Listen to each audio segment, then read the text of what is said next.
Daily blog life স্টাইলে আপনাদের সবাইকে স্বাগতম। তো আজ আমি আর এই ভাইটা মিলে কি করছি তোমাদেরকে সেটাই কিন্তু বলবো। যেহেতু আজকে বাড়ির লোক কেউ বাড়িতে ছিল না, তো আমাকে বলেছিল, মা বলে গেছিলো যে রান্না করতে। তো এইসব কাজ ছেলে মানুষকে দিয়ে হয় কি, তাও মানে কিছু করার নেই এখন, যেহেতু বলে গেছে করে যেতে।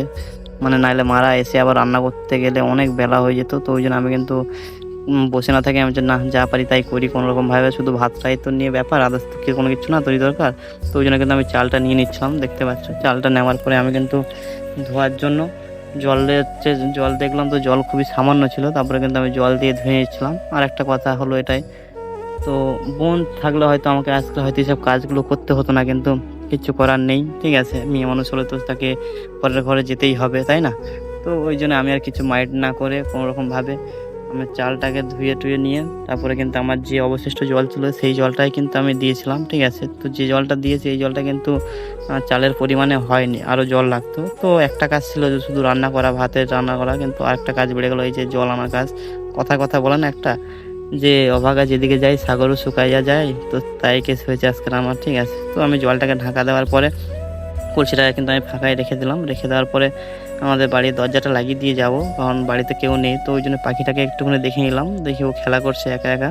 তারপরে আমি দরজাটা বন্ধ করে দিলাম, নাইলে বলা যায় না কুকুর বিড়াল আছে কখন কোথায় ঢুকে যায়, ঠিক আছে। তো এখান থেকে আমরা কিন্তু ভিডিওটা স্পিড একটু করে নিয়েছি, যেহেতু কলে যাব, ঠিক আছে।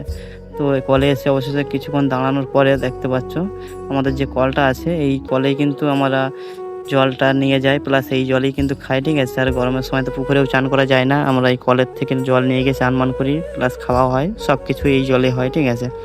এই কলটাই ভরসা আমাদের, তাছাড়া আমাদের ঘরে আশেপাশে তাছাড়া কোনো জায়গায় ঠিকঠাক মতন কল নেই, ঠিক আছে। তা যাই হোক করে আমি কাঁধে করে নিয়ে চলে আসলাম।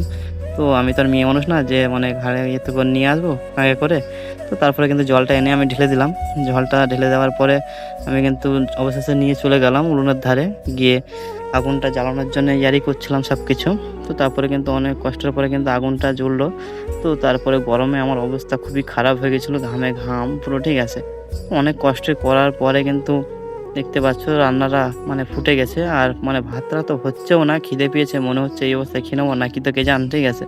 তো এই ছিল ভিডিও, অনেক কষ্টের পরে কিন্তু ভাতটা হয়েছে। ভাতটা হওয়ার পরে আমার অবস্থা দেখতে পাচ্ছ পুরো ঢিলা হয়ে গেছে, ঠিক আছে। তো আজকেকার ভিডিওটা এইটুকুটাই ছিল। তো বন্ধুরা অবশ্যই বলবে কেমন হয়েছে।